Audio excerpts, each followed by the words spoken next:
এখানে একটি সামারিয়ান সুতার কাজ আমি নিয়ে আসলাম। আসসালামু আলাইকুম। আশা করি সবাই ভালো আছেন। আমি একটি নট দিয়ে কাজটি শুরু করব। নট দেওয়ার পর আমি এখানে ৫ টি চেইন করব। এই যে দেখতে পাচ্ছেন আমি ৫ টি চেইনের একটি রিং তৈরি করব।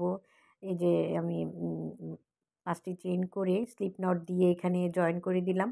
এখানে আমার একটি রিং তৈরি হলো। আমি এই রিংয়ের মধ্যে কাজটি করব। প্রথমে আমি ৩ টি চেইন নিয়ে নিচ্ছি। ৩ টি চেইন মানে একটি ডবল ক্রোশেট হবে। তারপর আমি এই রিংয়ের ভিতরে আরও ৩ টি ডবল ক্রোশেট করব। এই যে আমি ৩ টি ডবল ক্রোশেট করছি। ৩ টি ডবল ক্রোশেট, মাঝখানে আবার ২ টি চেইন। এভাবে আমি এইখানে এই রিংটির ভিতরে কাজ করছি। এই যে ৩ টি ডবল ক্রোশেট এবং প্রথমে একটি ৩ টি চেইন সহ আরেকটি ডবল ক্রোশেট, মোট ৪ টি ডবল ক্রোশেট এখানে হলো। মাঝখানে ২ টি চেইন করে আমি আবার এখানে ৪ টি ডবল ক্রোশেট করব। এই যে এখানে আমি আরও ৩ টি ২ টি করেছি, আমি আরও ২ টি করব। মোট এখানে ৪ টি হবে। প্রথমে ৪ টি ডবল ক্রোশেট, মাঝখানে ২ টি চেইন এবং তারপর আবার ৪ টি ডবল ক্রোশেট। এই রিংয়ের ভিতরে আমার এভাবে কাজটি করতে হবে। আমি পরের লাইনে যাওয়ার জন্য ৩ টি চেইন করলাম এবং ঘুরিয়ে নিলাম। ঘুরিয়ে নিয়ে আমি যে মাঝখানে আমি যে ফাঁকটা ২ টি চেইনের, সেখানে কাজটা করব। এই যে আমি এখানে এখন একটি ডবল ক্রোশেট করলাম, আমি আরও ২ টি করব। মোট ৩ টি ডবল ক্রোশেট করব আমি এখানে। মাঝখানে আবার ২ টি চেইন দিয়ে আমি আরও ৩ টি ডবল ক্রোশেট করব। এই যে এখানে আমি ৩ টি করে নিলাম। এখন মাঝখানে আমি ২ টি চেইন দেব। এই যে ২ টি চেইন দিয়ে আমি আবার এখানে ৩ টি ডবল ক্রোশেট করব। আমার একটা মাঝখানে একটি কাজ হবে, আমার লেসের মতো কাজটা হবে, কিন্তু আমি পরে দেখিয়ে দেবো। আমি একটি শেপ করব এখানে। এই যে আমি পরে এখানে এই ৩ টি ডবল ক্রোশেট নেওয়ার পর আমি নিচ থেকে এভাবে একটি ডবল ক্রোশেট তুলে নেব। তাহলে আমার পাশ দিয়ে একটি ডিজাইন হচ্ছে এখানে। আবার আমি পরের লাইনে যাওয়ার জন্য ৩ টি চেইন করে নিলাম এবং একইভাবে মাঝখান থেকে আমি কাজটা করব। একইভাবে আমি আবারও ৩ টি চেইন করে ঘুরিয়ে নিয়ে সে মাঝখানে ২ টি চেইনের মধ্যে আমি কাজ করে যাব এবং এভাবে আমি ১৫ টি ঘর করব এবং আমি আপনাদেরকে এভাবে ৩ টি লং, মাঝখানে ২ টি চেইন এবং আবার ৩ টি লং, এভাবে এই লেসটা করে আমি ১৫টা করে শেষ করে তারপর ফিরে আসছি। এই যে এখানে দেখতে পাচ্ছেন আমার ৩ টি ঘর হয়ে গেছে। তারপর আমি ১৫টি শেষ করে আসলাম। এই যে ১৫টি করে এখন আমি সাদা সুতাটা জয়েন করব এখানে। এখানে আমি একটি ওভাল শেপের মেট করব।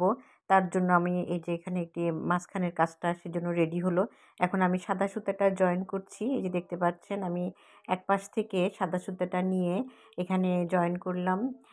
এই যে আমি প্রথমে ৩ টি চেইন করে নিলাম। তারপর একই ঘরে আমি আরও ২ টি ডবল ক্রোশেট করব। ২ টি ডবল ক্রোশেট করার পর এখানে আমার ৩ টি ডবল ক্রোশেট হবে। তারপর আমি মাঝখানে ২ টি চেইন দিয়ে আমি প্রথম আমার যে একদম কর্নারের কাজটা করব। কর্নারে একদম মাঝখানে যে ২ টি চেইনের ফাঁক আছে সেখানে আমি ডবল ক্রোশেট করব। একটি ডবল ক্রোশেট, মাঝখানে একটি চেইন, এভাবে এখানে আমি ৬ টি ডবল ক্রোশেট করব। এই ডবল ক্রোশেটগুলো করার পরে ওভাল শেপ চলে আসবে। আপনারা এই যে দেখতে পাবেন। আমি এই কাজটা শেষ করে আপনাকে দেখিয়ে দেবো। একটু গোল টাইপের একটা শেপ চলে আসবে। একটি ডবল ক্রোশেট, একটি চেইন, এভাবে আমি ৬টি কাজ শেষ করে পরের ঘরে যাওয়ার জন্য মাঝখানে ২ টি চেইন দেব। ২ টি চেইন দিয়ে আমি পাশের ঘরে কাজটা করব।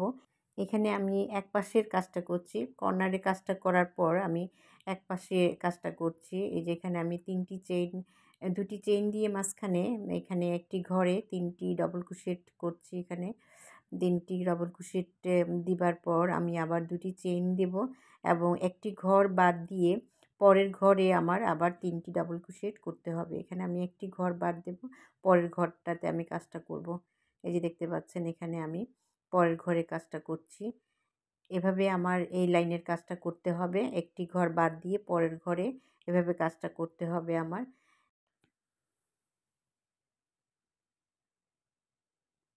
এই যে আমি এখানে কর্নার থেকে কাজটা করে এনে এই কিছু দূর করলাম এবং বাকিটুকু করে ফিরে আসছি। আমি এখানে আমার একটি সাইডের কাজ শেষ হয়ে গেছে। এবং প্রথম যে আমি কর্নারের কাজটা করেছি এখন একইভাবে আমি এই পাশেও কর্নারের কাজটা করব। এই যে আমি 2টি চেইন দিয়ে এই মাঝখানের ঘরটাতে চলে যাব এবং এখানে আমার 6টি ডবল ক্রোশেট মাঝখানে একটি চেইন দিয়ে আমি সেভাবেই এখানেও কাজটি করে নেব। 6টি ডবল ক্রোশেট মাঝখানে একটি চেইন, একটি ডবল ক্রোশেট, এভাবে আমার 6টা ডবল ক্রোশেট এই কর্নারেও করতে হবে। এখানে এই যে তারপর একটি রাউন্ড শেপের মতো হবে। এই যে এখানে আমি শেষ করে তারপর নিয়ে আসছি, এখানে পুরোটা শেষ করে নিয়ে আসব। এই যে দেখতে পাচ্ছেন আমার পুরোটা চারিদিকেই আমার কাজটা হয়ে গেছে।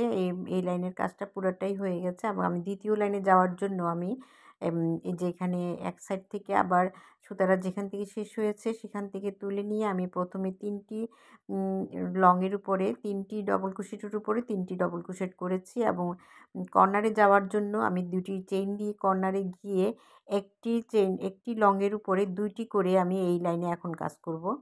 একটি ঘরে 2টি করে 2টি ঘরে করে এই যে দেখতে পাচ্ছেন আমার একটা রাউন্ড শেপের মতো ওভাল শেপ এটা হয়েছে।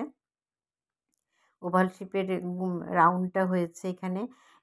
এই ঠিক একইভাবে আমি আবার 3টির উপরে 3টি ডবল ক্রোশেট এভাবে করে আমি এই লাইনের কাজটা করছি। এখানে সাদা সুতার 2য় লাইনের কাজটা এভাবে আমার হবে।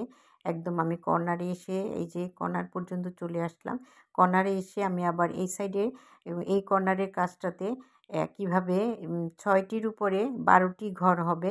একটির উপরে 2টি করে এখানে আমার 12টি ঘরের একটি মাঝখানে একটি চেইন, এভাবে আমার এই ঘরের কাজটি করতে হবে। তাহলে আমার এপাশে ওই পাশের কর্নারটাও একই রকম হবে। 6টির উপরে আমার 12টি লং হবে, এখানে মাঝখানে একটি চেইন দিয়ে আমার কাজটা করতে হবে।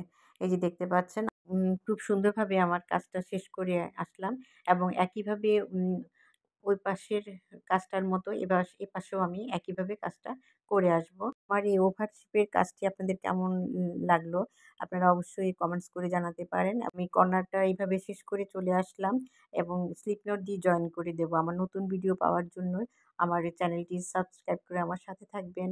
এই যে এখানে আমি একটি 2টি চেইন করে এখানে আমি এই যে জয়েন করে দেব একটি স্লিপ নট দিয়ে। আমার কাজটি শেষ হয়ে গেল। একই ডিজাইন ব্যবহার করে আমরা একটি বড় ম্যাট তৈরি করে ফেলতে পারি। আজকে আমি এইটুকু ওভাল শেপের ডিজাইনটি শুধু বোঝানোর জন্য এটা নিয়ে আসলাম। যে আশা করি আপনাদেরকে আমি খুব সহজেই বুঝিয়ে দিতে পেরেছি। আগামীতে আরও নতুন ভিডিও নিয়ে আসবো ইনশাল্লাহ। সেই পর্যন্ত সবাই সাথে থাকবেন, ভালো থাকবেন। আল্লাহ হাফেজ। আসসালামু আলাইকুম।